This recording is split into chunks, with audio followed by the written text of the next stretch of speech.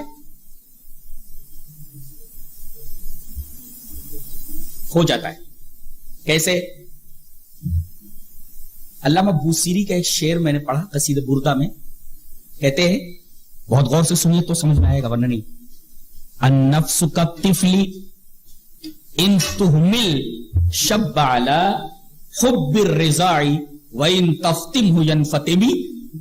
علامہ بوسیری یہ کہہ رہے کہ نفس بچے کی طرح ہے، نفس بچے کی طرح ہے، شیر خوار بچے کی طرح، دودھ پینے والے بچے کی طرح، کہ اگر شیر خوار بچے کا دودھ نہ چھوڑایا جائے تو وہ جوان ہونے کے بعد بھی اسے دودھ کا چسکا لگا رہے گا، وہ دودھ نہیں چھوڑے گا.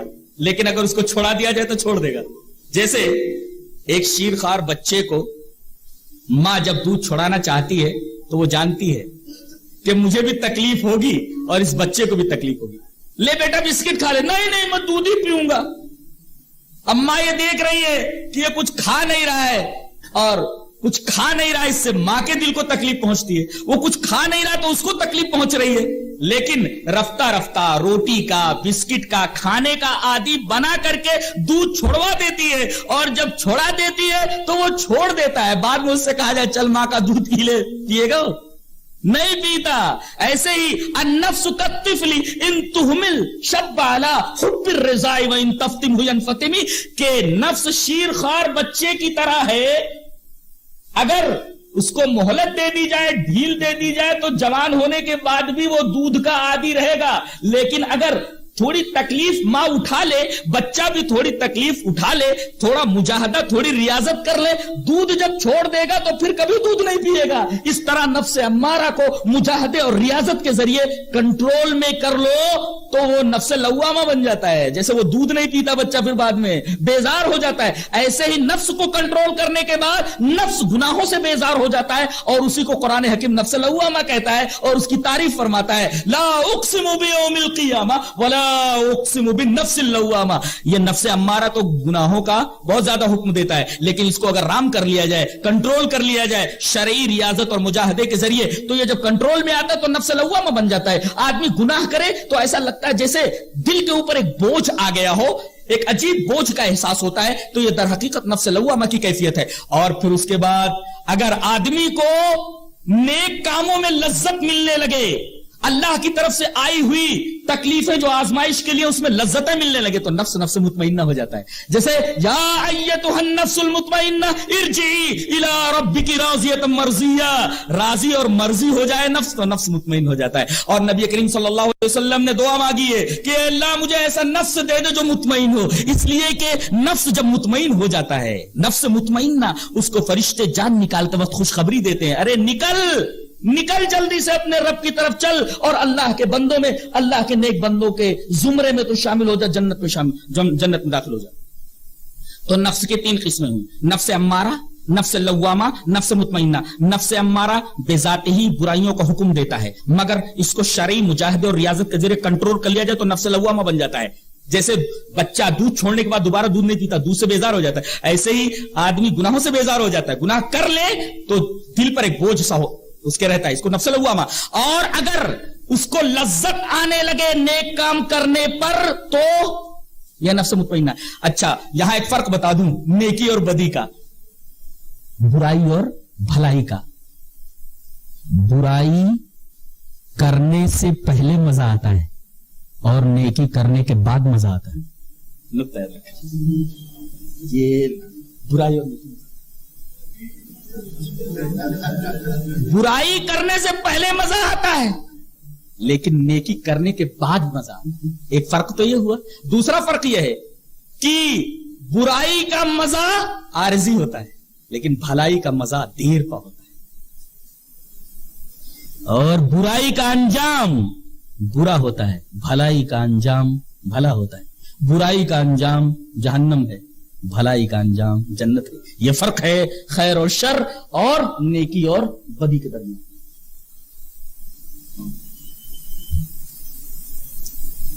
انہوں نے کریڈٹ دے دیا اللہ کے رحم کو. وما ابرئ نفسی ان النفس لامارۃ بالسوء الا ما رحم ربی. یہ جو میں بچا گناہ میں مبتلا نہیں ہوا یہ میرے رب کے رحم کی وجہ سے. ان ربی غفور رحیم, میرا رب بہت بخشنے والا اور بہت رحیم ہے. اب یہ بادشاہ کے پاس آئے. بادشاہ نے کہا آؤ بیٹھو میرے پاس. آئے بیٹھے, کہا کہ استخلص لنفسی, میں آج سے آپ کو اپنے لیے خاص کرتا ہوں. خاص کرنے کا مطلب وہی پوسٹ جو عزیز مصر کو حاصل تھی وہ پوسٹ آپ کو دی جا رہی ہے. آپ میرے لیے خاص ہو گئے. استخلص لنفسی. فلما کلمہ, لائے گئے, اس کے بعد بادشاہ نے ان سے بات کی. ایک نکتہ یہ ملا, آج لوگ فرضی ڈگریاں لے کر کے بڑے بڑے مناصب پر بیٹھے ہوئے ہیں. قرآن یہ کہتا ہے صرف ڈگریاں دیکھ کر کے عہدے مت دو, ڈگریاں دیکھنے کے بعد ایک اور کام کرو, انٹرویو لو, گفتگو کرو. آدمی انٹرویو کے اندر جب آتا ہے تب اس کی قابلیت, اس کی صلاحیت اور اس کی ایبلٹیز کا پتہ چلتا ہے. لہذا ڈگریوں پر بھروسہ کر کے, جیسا کہ آج کل طریقہ ہے, بھروسہ مت کر لیا کرو اور اسے عہدہ مت دو, بلکہ ڈگریاں دیکھنے کے بعد انٹرویو بھی لو. تکلیم. فلما کلمہ قال انک اليوم لدینا مکین امین. ان کے بارے میں ساری اچھی باتیں بادشاہ نے سن لی تھی, یہی کافی تھا پوسٹ دینے کے لیے, لیکن ان سے بات چیت کی. ڈگریاں تو پہلے مل گئی تھی, ڈگریوں کی حقیقت اس کے اوپر پہلے سے واضح ہو گئی تھی کہ حضرت یوسف کیسے ہیں, لیکن اس کے بعد بھی انٹرویو لیا اس نے. فلما کلمہ, جب ان سے بات کی, انٹرویو لیا, فوراً کہہ دیا انک اليوم لدینا مکین امین, آج سے تم ہمارے پاس معتمد ہو اور باوقار ہو. وہی پوسٹ جو عزیز مصر کا تھا وہی پوسٹ ہم آپ کو پیش کرتے ہیں. تو آپ نے فوراً کہا قال اجعلنی علی خزائن الارض انی حفیظ علیم, زمین کے خزانوں پر مجھے مامور کر دیجئے, میں حفیظ ہوں اور علیم ہوں. اس کا مطلب یہ کہ آدمی جس پوسٹ کے لائق ہو وہی پوسٹ اس کو دیا جائے, اور آدمی اس پوسٹ کے لائق نہ ہو تو اس پوسٹ کو نہ دیا جائے, اس لیے کہ وہ پوسٹ کی توہین ہے اور اس پوسٹ پر پہنچنے کے بعد اس پوسٹ کا ناجائز فائدہ اٹھائے گا. لہذا آدمی پوسٹ پر پہنچے تو دو چیزیں ضروری ہیں, ایک تو حفیظ اور دوسرے علیم. اس پوسٹ کے بارے میں اس کو علم ہو کہ مجھے کس پوسٹ پر بٹھایا گیا. اب اسے ایگریکلچرل ڈپارٹمنٹ کے اندر داخل کر دیا گیا, وہ پوسٹ دے دی گئی, اس کو ایگریکلچر کے بارے میں کچھ معلوم ہی نہیں ہے, علم ہی نہیں ہے, اور اس کو پوسٹ دے دی گئی لیکن وہ امانت دار نہیں, حفیظ نہیں ہے. تو یہ دو صفتیں ضروری ہیں کوئی عہدہ دینے کے لیے, حفیظ بھی ہو اور علیم بھی ہو, اس پوسٹ کے لائق ہو اور وہ ڈگری اس کے پاس ہو. جب بادشاہ کی طرف سے پیشکش ہوئی تو حضرت یوسف علیہ السلام نے کہا کہ مجھے وہ عہدہ دے دیجئے جو عزیز مصر کا تھا. اس کا مطلب یہ ہے کہ آدمی اگر اچھے جذبے کے ساتھ, مقصود نفس پروری نہ ہو, مفاد نفسی نہ ہو، مفاد ذاتی نہ ہو، بلکہ لوگوں کو فائدہ پہنچانا مقصود ہو تو کسی پوسٹ کے لیے از خود ترشیح کر سکتا ہے، امیدوار ہو سکتا ہے، کینڈیڈیٹ بن سکتا ہے۔ مقصود کیا ہو؟ مخلوق کی نفع رسانی، مفاد پرستی نہیں، نفس پروری نہیں۔ آج کل تو لوگ رشوتیں دے دے کر کے مفاد پرستی اور نفس پروری کے لیے بڑے بڑے پوسٹ حاصل کیے ہوئے ہیں، اور ہمارے ملک میں اور دنیا بھر کے ممالک میں اس طریقے کے فسادات جو برپا ہیں، یہ اسی کا سبب کہ نااہل لوگوں کو ایسا عہدہ دے دیا جاتا ہے جو اس کے اہل نہیں ہوتے۔ تو انی حفیظ العلیم، وہ عہدہ دے دیا، بادشاہ کی طرف سے پیشکش ہوئی، اس کے بعد انہوں نے یہ کہا کہ اگر مناسب ہو تو وہ پوسٹ مجھے دے دیجئے۔ اس طرح ہم نے یوسف علیہ السلام کو وہاں ارض مصر کے اندر جمع کیا۔ یتبوأ من حیث یشاء، جہاں بھی چاہیں وہاں رہے، جو بھی چاہیں کریں، ہم اپنی رحمت سے ان کو وہ اجر دیتے ہیں جو ہم چاہتے ہیں، اور ہم کبھی بھی اچھے لوگوں کے اجر کو ضائع نہیں کرتے۔ اور ایک نقطہ اور بھی یاد رکھیے کہ ہر چیز کا اپنا ایک اثر ہوتا ہے۔ جیسے سنکھیا کا اثر یہ ہے کہ آدمی کھائے تو مر جائے گا، زہر کا اثر ہوتا ہے نا، دودھ پیے تو آدمی کو طاقت ملے گی، شہد پیے آدمی کو طاقت ملے گی، سنکھیا کھائے تو مر جائے گا۔ دودھ کا اپنا ایک اثر ہے، شہد کا اپنا ایک اثر ہے، سنکھیا کا الگ ایک اثر ہے۔ اسی طرح برائی کا بھی ایک اثر ہے، بھلائی کا ایک اثر ہے۔ ظاہر ہے کہ دونوں آدمی ارتکاب کرے بدی کا تو ظاہر ہے اس کا ایک اثر ہے، مانوی اثر۔ اسی طرح بھلائی کا ایک مانوی اثر ہے، اس کا نتیجہ تو ظاہر ہونے ہی والا ہے۔ نصیب برحمتنا من نشاء ولا نضيع اجر المحسنین، یہ تو دنیا کا معاملہ ہے۔ اللہ تبارک و تعالیٰ آخرت کے اندر بھی اجر دیتا ہے، ولا اجر الآخرۃ خیر للذین آمنوا وکانوا یتقون، لیکن آخرت کا اجر ان لوگوں کی نگاہ میں بہتر ہے جو تقوی اختیار کرتے ہیں۔ اس لیے کہ کوئی بھی آدمی متقی ہوگا، سوجھ بوجھ والا ہوگا، وہ یہ سمجھے گا آخر زندگی کتنے دنوں کی ہے، 60 سال جیے گا، 65 سال جیے گا، 70 سال جیے گا، 80 سال جیے گا، 90 سال جیے گا۔ بڑے بڑے لوگ ہیں زندگی بھر نفس پروری کرتے کرتے دنیا سے چلے جاتے ہیں، بڑے بڑے ہیرو، بڑے بڑے لوگ اس دنیا سے چلے جاتے ہیں، لوگ ان کی تعریفیں کرتے ہیں۔ سوال یہ ہے کہ یہ آدمی گیا، اللہ کو پہچان کر کے گیا؟ کتنی حیرت کی بات ہے کہ جس کے سامنے پہنچنے والا ہے اس کو اس نے پہچانا ہی نہیں، کتنی خطرناک بات۔ ان تمام چیزوں کو اس نے جانا پہچانا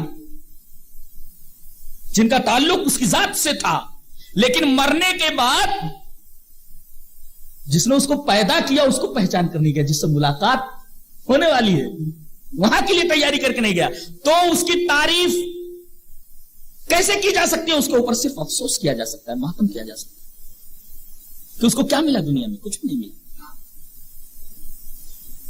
تو ولا اجر الآخرۃ خیر، اس لیے کہ یہاں کی جو لذتیں ہیں سب عارضی ہیں، اور آخرت کی جتنی لذتیں ہیں سب دائمی۔ ظاہر ہے کہ عارضی کے مقابلے میں دائمی تو بہتر ہے ہی اس آدمی کی نگاہ میں جو اللہ اور اس کے رسول پر ایمان رکھتا ہو، یقین رکھتا ہو۔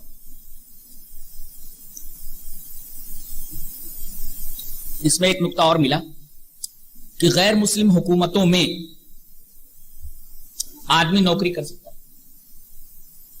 اور غیر مسلم حکومت سے جو تنخواہ ملتی ہے آدمی اسے لے سکتا ہے، جائز۔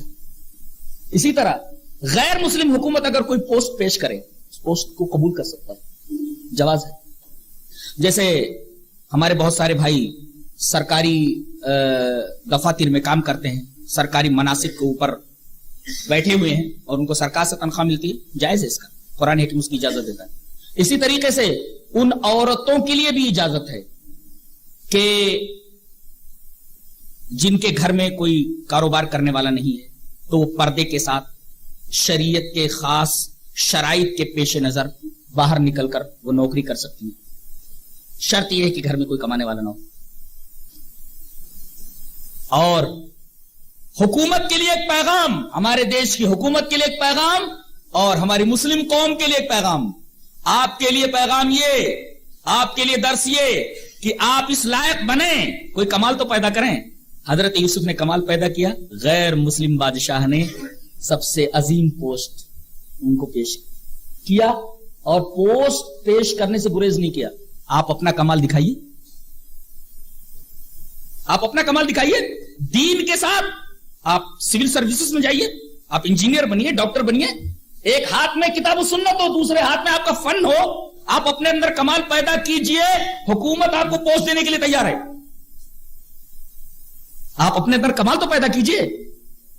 آج رونا یہ کہ بھئی ہم کو پوسٹ نہیں مل رہا ہے، دوسرے لوگوں کو پوسٹ مل جاتے ہیں. شرط یہ ہے، سوال یہ ہے کہ آپ نے اپنے اندر وہ کمال پیدا کیا ہے جو کمال حضرت یوسف نے اپنے اندر پیدا کیا تھا. آپ اپنے اندر وہ کمال پیدا کیجئے. حکومت آپ کو پوسٹ دینے سے گریز نہیں کرے گی، تیار ہوگی. یہ تو پیغام آپ لوگوں کے لیے ہے کہ آپ اپنے اندر وہ کمال پیدا کیجئے. اور ہمارے دیش کی حکومت کے لیے پیغام کہ وہ مسلم بچوں کو منتخب کرے، الیکٹ کرے، ان کی صلاحیتوں کو دیکھے، ان کی ایبلٹیز کو دیکھے اور ان کو منتخب کرنے کے بعد ان کی صلاحیتوں سے فائدہ اٹھائے، تاکہ سب لوگ مل کر کے دیش کی ترقی کے لیے کام کریں اور دیش کو روز افزوں ترقی دیں. یہ پیغام،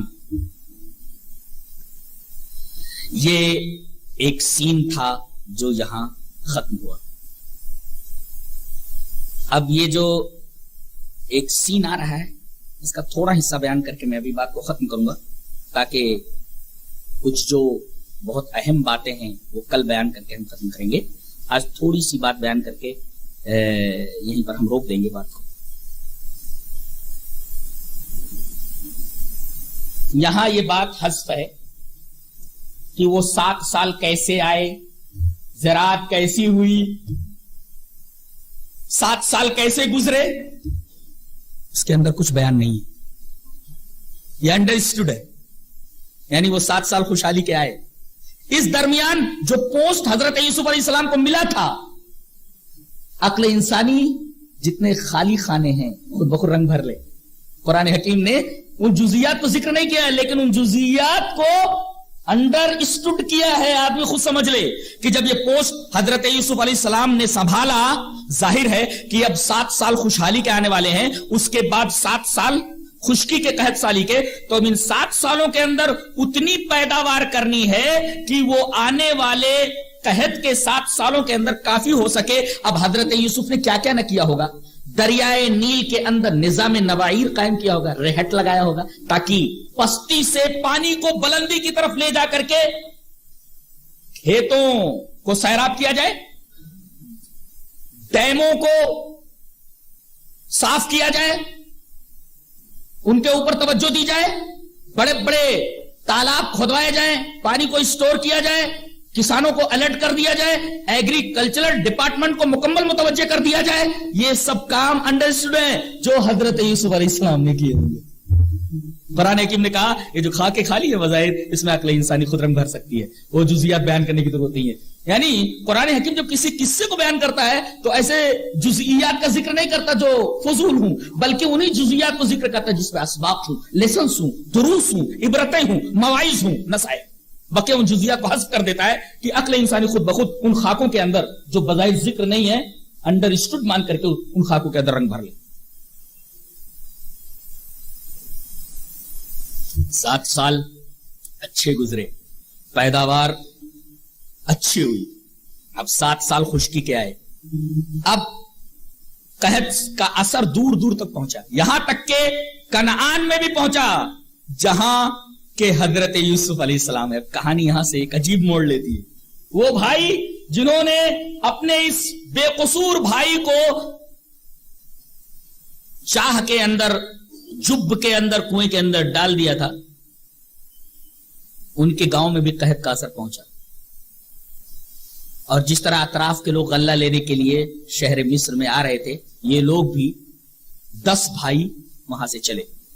اچھا، بادشاہ کی عادت یہ تھی، ایک عجیب و غریب بات ہے کہ ایک تو مہمانوں کے ٹھہرنے کے لیے اس نے بہت سارے مکانات بنا رکھے تھے کہ مہمان آئے تو ان کو کوئی تکلیف نہ ہو.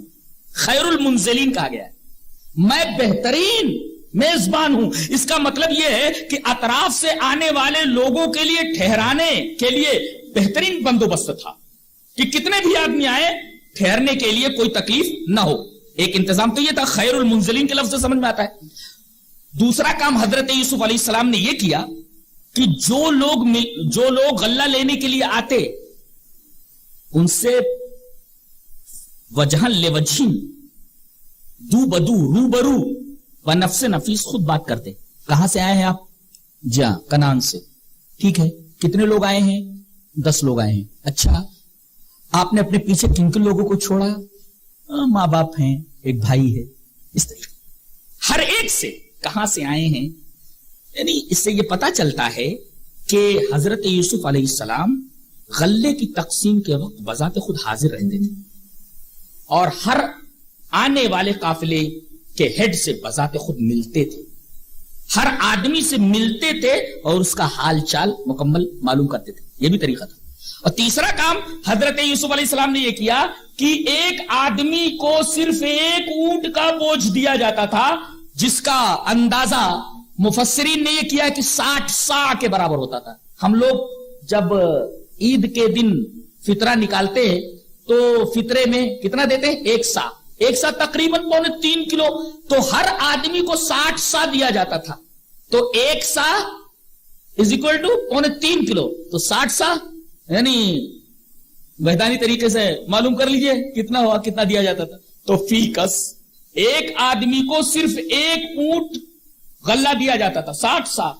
چاہے اس کی ضرورت 60 سا سے زیادہ ہو, مگر دیا جاتا تھا صرف 60 سا, 1 اونٹ کا بول. بس یہ 3 باتیں تھیں.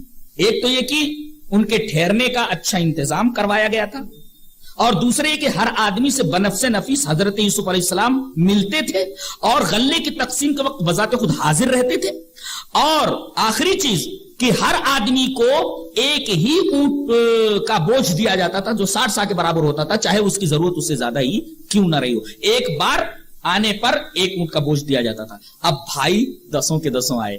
وَجَاءَ إِخْوَةُ يُوسُفَ فَدَخَلُوا عَلَيْهِ فَعَرَفَهُمْ وَهُمْ لَهُ مُنْكِرُونَ. یوسف علیہ السلام نے دیکھتے ہی پہچان لیا کہ یہ میرے بھائی ہیں, لیکن ان لوگوں نے یوسف کو نہیں پہچانا, اس لیے کہ وہ چھوٹے تھے, اب تو جوان ہو گئے ہیں, اور جو چہرے میں طبعی تغیر ہو گیا تھا اور بدن کا جو حجم ایک خاص انداز سے طبعی طور پر بڑھ گیا تھا.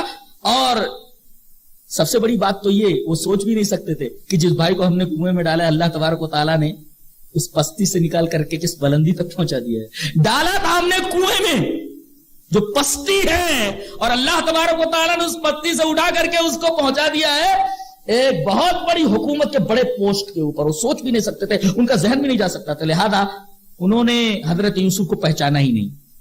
لیکن حضرت یوسف پہچان گئے. وَلَمَّا جَهَّزَهُمْ بِجَهَازِهِمْ, ایک خاص آدمی, خاص لوگ ہوتے تھے, فتیان جن کو کہا گیا ہے, جو غلے کو لوڈ کرتے تھے. کہا کہ ایک ایک اونٹ جو ہے ان کا لوڈ کر دیا جائے.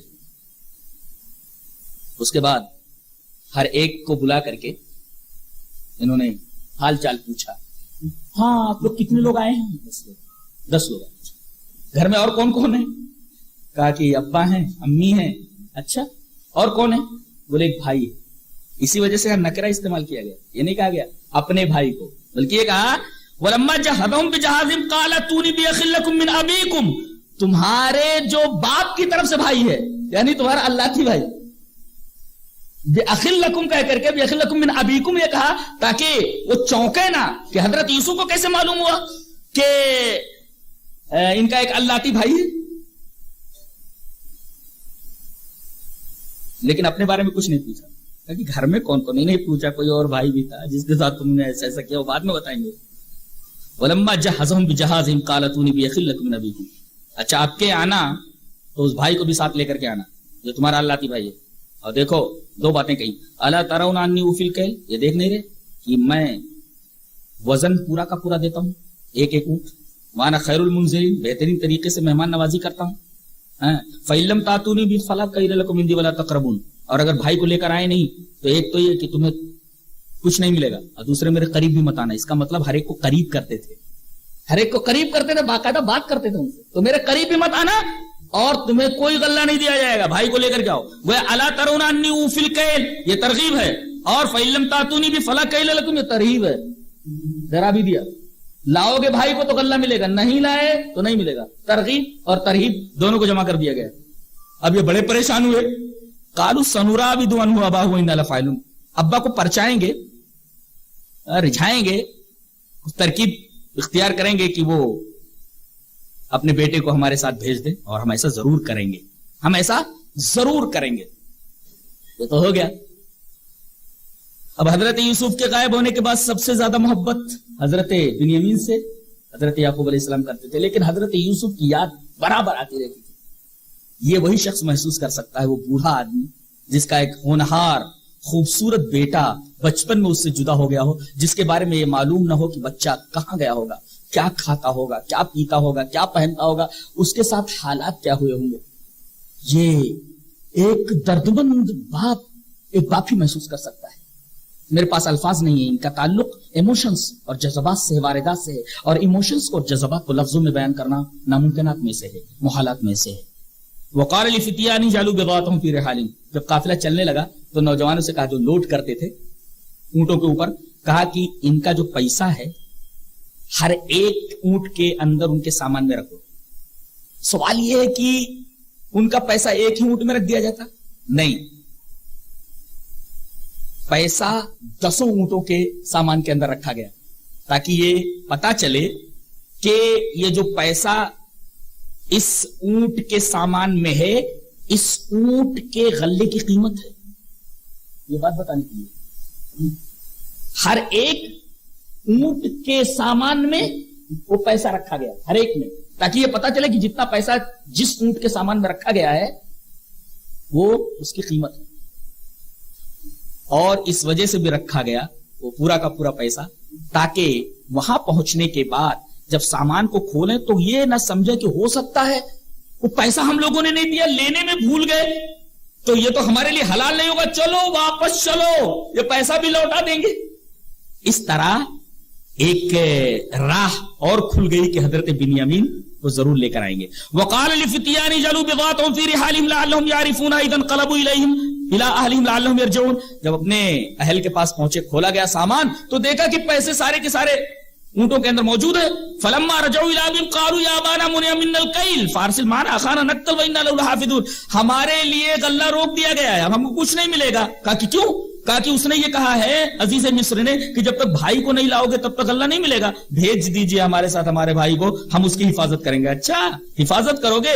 یہی بات تو تم نے یوسف کے بارے میں کہی تھی جب تم اس کو لے جانے والے تھے اور لے گئے تھے، تو میں اب تمہارے اوپر بھروسہ کرنے والا نہیں۔ قال هل آمنكم عليه الا كما امنتكم على اخيه من قبل، جیسا تم لوگوں نے کہا تھا حفاظت کرنے کی بات، کیا اسی طرح میں تمہارے اوپر اعتماد کر لوں جیسا تمہارے بھائی کے بارے میں ہم نے تمہارے اوپر اعتماد کر لیا تھا؟ ایسا نہیں، فاللہ خیر حافظا، اب میں اللہ کے اوپر بھروسہ کرتا ہوں، وہ بہترین حفاظت کرنے والا ہے، وہ ارحم الراحمین، وہ تمام رحم کرنے والوں میں سب سے زیادہ رحم کرنے والا ہے۔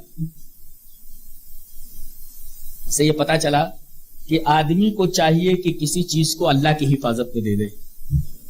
اللہ سب سے زیادہ حفاظت کرنے والا ہے، میں اپنے اس بچے کو اللہ کی حفاظت میں دیتا ہوں، تمہاری حفاظت میں نہیں، لے جاؤ۔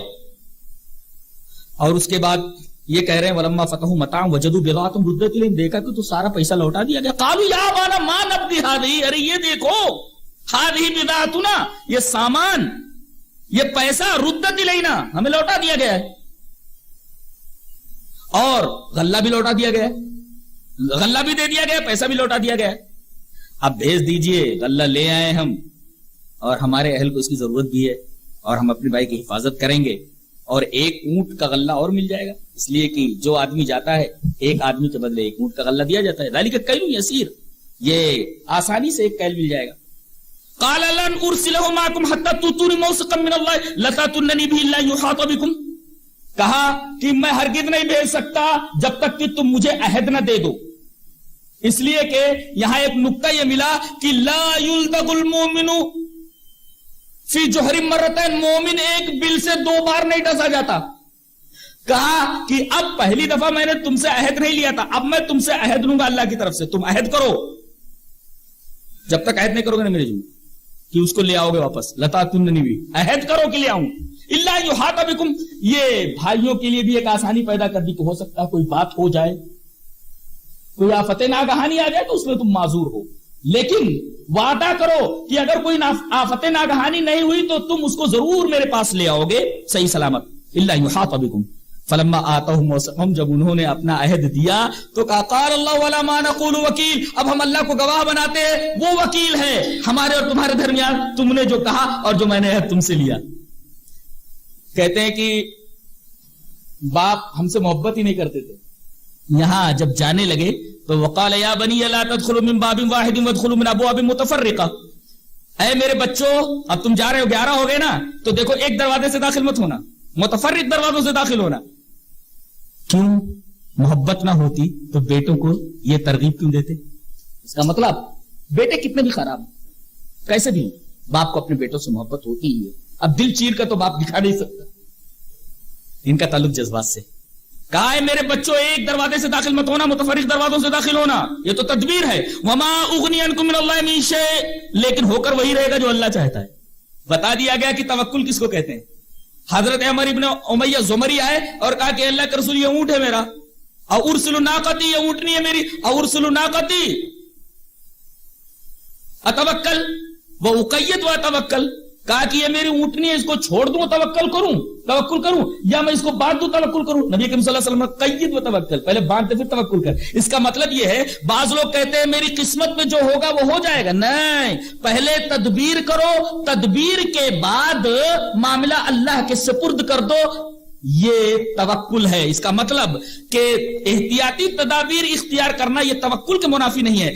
آدمی تدبیر کرے، اب کوئی یہ کہے کہ بھائی گاڑی میں پیٹرول نہیں ہے تو پانی ڈال کر کے چلا لوں گا، ایسا نہیں ہے، بلکہ یا تو گاڑی کو کھڑی کر دے یا پھر پیٹرول لا کر کے اس کے اندر ڈال کر چلائے، اس لیے کہ تدبیر اختیار کرنا ضروری ہے۔ تدبیر اختیار کرنے کے بعد اللہ تبارک و تعالیٰ پر توکل کرے۔ اے اللہ میں نے دن بھر محنت کی، رزق حلال حاصل کرنے کی کوشش کی، میں نے اب تدبیر کر ڈالی ہے، اب رزق دینا تیرا کام ہے، دے یا نہ دے۔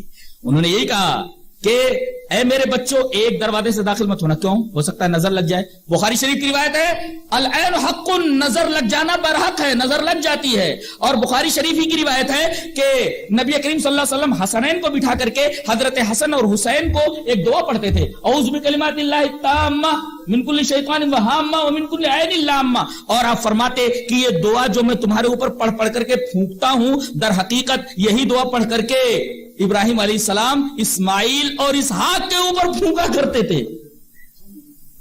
جی تو وقال یا بنی لا تدخلوا من باب واحد وادخلوا من ابواب متفرقہ، ہو سکتا ہے کہ تمہیں نظر لگ جائے، اور نظر لگنا برحق ہے، ہو سکتا ہے کہ ایک ساتھ اتنے خوبصورت اتنے طاقتور نوجوان ایک ساتھ داخل ہوں، کہیں جاسوسی کا الزام نہ لگا دیا جائے اور جاسوسی کے الزام میں پکڑ نہ لیے جائیں، لہذا احتیاطی تدابیر اختیار کرنا ضروری ہے۔ لیکن احتیاطی تدابیر اختیار کرنے کے بعد وما اغنی عنکم من اللہ من شیء، میں تمہارے لیے اللہ کی طرف سے کچھ نہیں کر سکتا، ہوگا وہی جو اللہ چاہتا ہے تدبیر کرنے کے بعد بھی۔ اب یہاں حضرت یعقوب یہ کہہ رہے ہیں کہ میں اللہ کی طرف سے تمہارے لیے کچھ نہیں کر سکتا، اس کا مطلب جب نبی اپنے بیٹوں کے لیے کچھ نہیں کر سکتا تو دوسرے لوگ دوسروں کے لیے کیا کر سکتے ہیں؟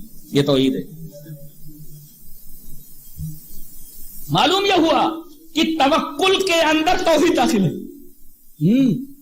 تدبیر اختیار کرو، اس کے بعد معاملہ اللہ کے سپرد کر دو کہ اب جو کرے گا اللہ کرے گا۔ در حقیقت توکل ہی میں توحید ہے، اور ایاک نعبد و ایاک نستعین میں یہی بات ہے، توکل اور توحید، یہ دونوں چیز۔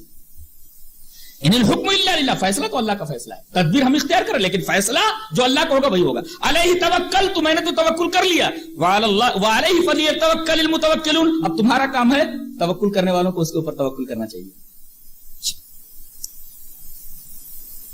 اب وہ آئے، جیسے باپ نے کہا تھا کہ ایسے سے داخل ہونا، اس طریقے سے داخل ہو، اور ما کان یغنی عنہ من اللہ من شیء الا حاجۃ فی نفس یعقوب قضاها، حضرت یعقوب علیہ السلام کے دل میں ایک بات گزری تھی، بس انہوں نے کہہ دیا تو اس پر عمل ہو گیا۔ وانہ لذو علم لما علمناه ولکن اکثر الناس لا يعلمون، اور بے شک علم والا ہے اس چیز کو دوسرے ہم کو علم دیا ہے لیکن اکثر لوگ اس کا علم نہیں رکھتے۔ اب بنیامین کو دیکھ رہے ہیں، حضرت یوسف علیہ السلام آ رہے ہیں ان کے ساتھ۔ ایک آدمی سے کہا کہ ان سب کو میرے پاس لاؤ، بات چیت ہو گئی، اور ایک آدمی کو لگا دیا، متعین کر دیا کہ ان 11 میں وہ لڑکا جو ہے اس کو میرے پاس میرے محل میں میرے کمرے میں لے کر کے آؤ، میرے دفتر میں۔ وَلَمَّا دَخَلُوا عَلَى يُوسُفَ آوَى إِلَيْهِ أَخَاهُ قَالَ إِنِّي أَرَىٰ أَخُوكَ فَلَا تَبْتَئِسْ بِمَا كَانُوا يَعْمَلُونَ۔ مدتوں بعد ایک ماہی کے ہیں نا دونوں، راحیل کے، ان کے بھائی ہیں، دونوں ایک ہی ماں کے، بلایا، بھائی نہیں ہے، تنہا وہی بھائی ہے چھوٹا، کہا کہ مجھے پہچانتا ہے؟ بولے نہیں میں آپ کو نہیں پہچانتا، میں تیرا بھائی۔ اللہ، کیا حالت ہوئی ہوگی حضرت بنیامین کی؟ فرمایا تو مجھے پہچانتا ہے؟ بولے نہیں میں آپ کو نہیں پہچانتا، میں نے تو یہی جانا ہے کہ آپ عدید مصر ہیں اور اس پورے ملک کے کرتا دھرتا ہیں، اس کے علاوہ میں آپ کے بارے میں کچھ نہیں جانتا۔ کہا کہ میرے بھائی، میں تیرا بھائی ہوں، انا اخوک، انی انا اخوک، میں تیرا بھائی۔ فلا تبتئس، اندازہ لگائیے کہ ایک بھائی سے مل کر کتنا خوش ہوا ہوگا، اور وہ چھوٹا بھائی اپنے سے بڑے بھائی سے مل کر کے، جس کے بارے میں یہ علم ہو کہ یہ مصر کا کرتا دھرتا ہے، چھوٹا بھائی کتنا خوش ہوا ہوگا۔ یہ ایک مشہد ہے، ایک سین ہے، یہیں پر ہم اس سین کو ڈراپ کرتے ہیں، اس کے بعد کل انشاءاللہ تفصیل آگے، اور کل دروس اور اسباق جو ہیں اللہ ہمیں نیک عمل اور اچھی سمجھ کی توفیق عطا فرمائے۔